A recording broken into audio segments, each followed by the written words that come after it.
olid mu maailma kallim sa ja ma.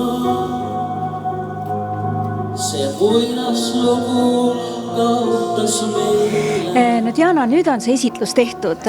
Spordireporteri küsimus, mis tunne on?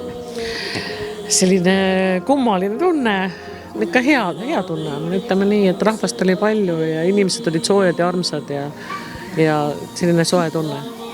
Ja kas ma nägin õigesti, et advokaadi siis valvsa pilgu on? Absoluutselt, et me pidime ikka mõtlema, mida me ütleme ja kas me ütleme. Tõesti või? Nii karm ei olnud, aga nii armas, et ta tuli meile toeks ja ta oli kõik see aeg siin.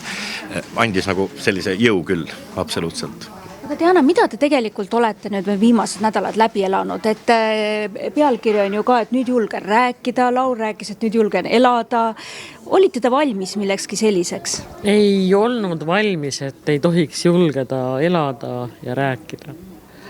Et kuna seal raamatus midagi halvasti ei ole kellegist kirjutatud, siis tundus, et ma võin rääkida, et meil on sõnavabadus ja elul raamatutes ikka ju räägitakse inimestest, eriti veel avaliku elu tegelastest, et seal on palju nimesid ja seal on palju paljastusi ka muuseas. Ja palju, jaa.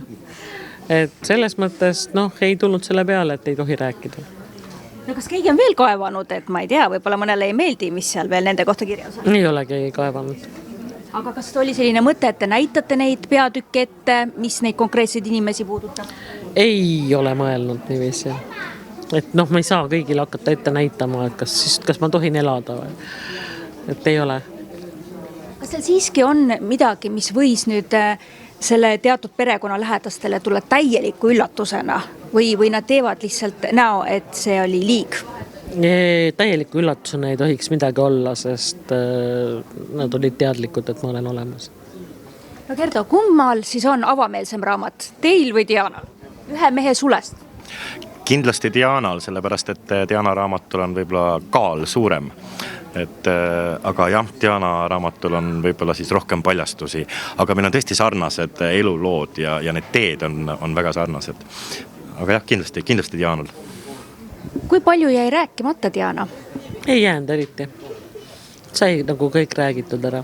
Et selles mõttes on nüüd süda kerge ja olemine ka kergem, et saigi kõik ära räägitud? Olemine ei ole enam üldse kerge, olemine on väga raskeks tekitatud. Aga jah, selles mõttes sai kõik ära räägitud. Nii nagu üks eluluraamat peab olema, et ma ei hakka ju siis mingid tuina-mõinad kirjutama, et kui ma juba kirjutan, siis ma kirjutan nii nagu oli.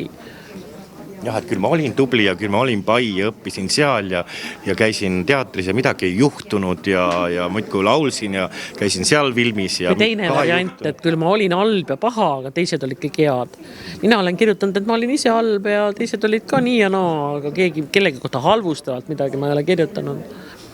Kuidas selle väitega on, et te justkui nüüd selle kõmu pealt teeniksite ise raha, et nüüd saab need asjad ümber lükata?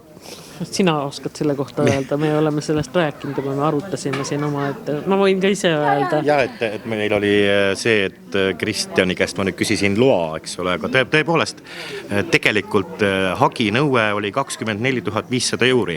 Nemad küsisid meie käest raha.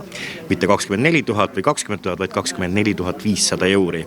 Ja miks, mis mõõdupuuga on seda mõõdetud, seda summat absurd, eks ju, kui te räägite, et kaitsete Jüri väärikust ja au, siis kas see maksab 24 500 euri, tekib küsimus. Et mida te nüüd ootate tegelikult? Ja mis seis siis praegu on kõigi nende õiguslike asjadega? Raamatu müük ei ole ära keelatud. Kohus me hakkame käima, eks me siis võtame oma tunnistajad kõik ja hakkan siis rääkima, et minul on olnud suhe Jüri Aarmaga, seletan, kutsun kõik tunnistajad, neid on mul väga palju. Selles mõttes see ei olnud mitte mingi nii salajane asi, teatriringkondades teadsid seda kõik. Et kas see tõesti peab minema nii inetuks ja nii labaseks? See läheb nii madalaks lihtsalt. Et see protsess nüüd igas mõttes kistakse avalikkuse? Kistakse avalikkuse ette ja siis tulevad tunnistajad ja siis läheb asi nagu palju jubedamaks. Et mis Jürile nagu raudselt ei meeldiks. Jah, võib-olla nad ei osanud oodata, et Diana ennast ei kaitse, sest et ta ei ole ennast kaitsnud siiamaani.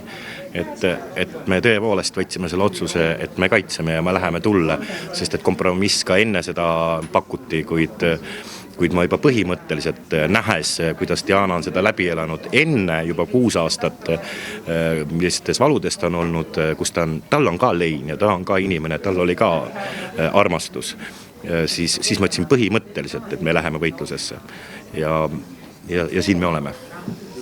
No armastusest rääkides, ma nägin teid päris esimest korda niimoodi koos laulmas ja mina nägin küll seal päris ehtsat armastust ja ma ei tea, kuidagi see tuli nii eriliselt seal selles laulus ja laulmise olekus välja, et teil on ju ka väga kirju-mirju aasta olnud, on olnud pulmad, on olnud selliseid lahkuminekuid, no kõik on olnud.